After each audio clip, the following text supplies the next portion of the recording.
Hamas की हिमाकत का मुंह तोड़ जवाब दे रहा है इजराइल। गाजा पट्टी पर रॉकेट से अटैक, जंग में अब तक 500 से ज्यादा लोगों की मौत। हमले से गाजा सिटी में मलबे में तब्दील कई इमारतें, चारों तरफ मलबे के लगे थे। इजराइल के जिकिम के बीच पर छिपे 5 आतंकवादियों को नेवी ने बनाया निशाना। एक्सपोस्ट पर लिखा, घुसपैठियों को जड़ से खत्म करेंगे।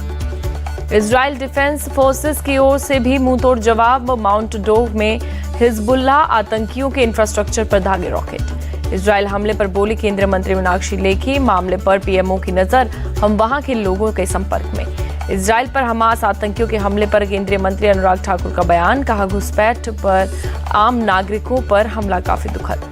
सिक्किम में बाढ़ के बाद एक्शन में सरकार, सीएम प्रेम सिंह तमांग के साथ गृह राज्य मंत्री अजय कुमार मिश्र ने की बैठक के बाद बोले सीएम प्रेम सिंह तमांग, कहा संकट के समय में भारत सरकार हमारे साथ खड़ी, राहत का बहुत अच्छा काम हो रहा। गृह राज्य मंत्री अजय मिश्र टेनी बोले, बहुत बड़ी त्रासदी का सामना कर रहा है सिक्किम, इंफ्रास्ट्रक्चर, सड़क और पानी की सप्लाई प्रभावित। उत्तरी सिक्किम के चुंगथांग में आईटीबीपी ने 56 लोगों का रेस्क्यू किया, अस्थायी रोपवे बनाकर फंसे हुए लोगों को निकाला। वायुसेना दिवस पर पीएम मोदी ने दी शुभकामनाएं, वीडियो ट्वीट कर लिखा, उनकी महान सेवा और बलिदान से हमारा आसान सुरक्षित। एयरफोर्स डे पर सीडीएस जनरल अनिल चौहान ने एयरफोर्स कर्मियों को बधाई दी, कहा देश के सभी युद्धों में एयरफोर्स की महत्वपूर्ण भूमिका, एयरफोर्स की क्षमता को बताया विश्वसनीय। एयरफोर्स की 91वीं वर्षगांठ के अवसर पर रक्षा मंत्री राजनाथ सिंह ने सभी एयरफोर्स कर्मियों को दी बधाई, भारतीय एयरफोर्स को बताया घातक और Durjay force. Air chief marshal V R. Chaudhari ने एयरफोर्स डे पर एयरफोर्स की ताकत को सराहा, कहा इस बार की theme IAF air power beyond boundaries. Air force day पर प्रयागराज के बमरौली वायुसेना स्टेशन पर मुख्य समारोह, लड़ाकू विमानों का भव्य प्रदर्शन। प्रयागराज में एयरफोर्स डे पर गरुड़ कमांडो ने किया हेल मार्च, बमरौली वायुसेना स्टेशन पर दिखाया दम। प्रयागराज में वायुसेना स्टेशन पहुंचे एयरफोर्स चीफ वी.आर. चौधरी, वायुसेना दिवस समारोह में हुए शामिल।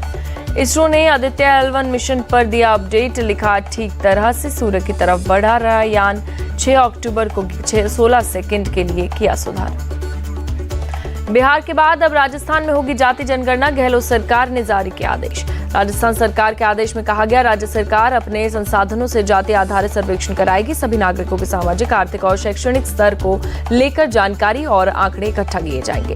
जाति आधारित सर्वेक्षण करने के आदेश के बाद राजस्थान बना दूसरा राज्य। बिहार ने जातीय जनगणना की रिपोर्ट भी जारी की। जनगणना को लेकर गहलोत पर नेता विपक्ष राजेंद्र राठौर का तंज, कहा जाति के आधार पर योजना तो तब बनाएंगे जब सरकार बनेगी। बिहार के बाद राजस्थान में भी जातीय जनगणना के ऐलान पर बोले आरजेडी सांसद मनोज झा, कहा जाति आधारित जनगणना की लहर, बिहार के आंकड़ों को स्वीकार करे पीएम मोदी। राजस्थान में जाति सर्वे पर बोले बिहार के मंत्री विजय चौधरी, धीरे धीरे केंद्र सरकार पर भी जनगणना करने का बनेगा दबाव। दिल्ली शराब घोटाला में कल दिनेश अरोड़ा से पूछताछ करेगी ईडी का अप्रूवर है दिनेश अरोड़ा। संजय सिंह के घर दिनेश अरोड़ा के जरिए पैसा पहुंचाने का है आरोप। कल ही दिनेश अरोड़ा का संजय सिंह, सर्वेश मिश्रा और विवेक त्यागी से आमना सामना करवाएगी ईडी। दिल्ली शराब घोटाले में आप सांसद संजय सिंह के करीबी विवेक त्यागी ने ईडी से पूछताछ हुई, किया सवाल जवाब। एक और करीबी कर्मवीर से भी जल्द होगी पूछताछ। सरकार एजेंसियों को लेकर प्रियंका चतुर्वेदी का बीजेपी पर अटैक, कहा सीबीआई, इनकम टैक्स और ईडी बीजेपी के एजेंट। दिल्ली में आम आदमी पार्टी सांसद संजय सिंह के परिवार से मिले जेडीयू अध्यक्ष ललन सिंह, कहा संजय सिंह और उनके परिवार का पूरा समर्थन। मध्य प्रदेश के मंत्री गोपाल भार्गव भी सीएम पद की रेस में कूदे, इशारों में जताई इच्छा, कहा गुरु का आदेश आया है, हो सकता है उनकी कुछ इच्छा हो। असम के करीमगंज में 568 ग्राम हेरोइन जब्त की गई, पुलिस ने 3 ड्रग तस्करों को भी गिरफ्तार किया। गाजियाबाद में पुलिस का पिस्टल छीनकर भाग रहे रेप के आरोपी को पुलिस ने पैर में गोली मारी और अस्पताल में चल रहा है इलाज। बेंगलुरु के अट्टीबेले में पटाखे की दुकान में आग से मृतकों की संख्या 14 हुई। डीजीपी आलोक मोहन बोले, दुकान मालिक और उसका बेटा गिरफ्तार। बेंगलुरु के अट्टीबेले इलाके में हुआ हादसा, पटाखे की दुकान से शुरू हुई आग देखते देखते बड़े इलाके में फैली। बेंगलुरु में एक्सीडेंट वाली जगह पहुंचे सीएम सिद्धारमैया और deputy CM DK Shiv Kumar. कल पटाखे की दुकान में लगी थी आग।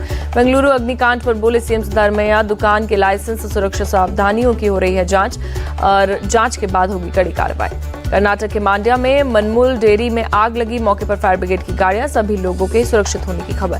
गोवा के मरियामार में आयरन मैन रेस का आयोजन, सीएम प्रमोद सावंत ने दिखाई हरी झंडी। दिल्ली के जवाहरलाल नेहरू स्टेडियम से एकल रन 2023 आयोजित, बड़ी संख्या में लोगों ने लिया भाग। एशियन गेम्स में भारतीय खिलाड़ियों का शानदार प्रदर्शन, 14वें दिन भारत ने रचा इतिहास, भारत ने कुल 107 पदक जीते। भारत ने 14वें दिन 12 पदक पर किया कब्जा, 6 गोल्ड, 4 सिल्वर और 2 ब्रॉन्ज मेडल जीते। एशियाई खेलों में भारत को 107 मेडल मिलने पर बीजेपी सांसद प्रवेश वर्मा ने जताई खुशी, एथलीटों को उनकी कड़ी मेहनत के लिए बधाई दी। दिल्ली में खिलाड़ी किशोर जेना से मिले केंद्रीय मंत्री धर्मेंद्र प्रधान। एशियाई खेलों में जेवलिन थ्रो में किशोर ने जीता है रजत पदक।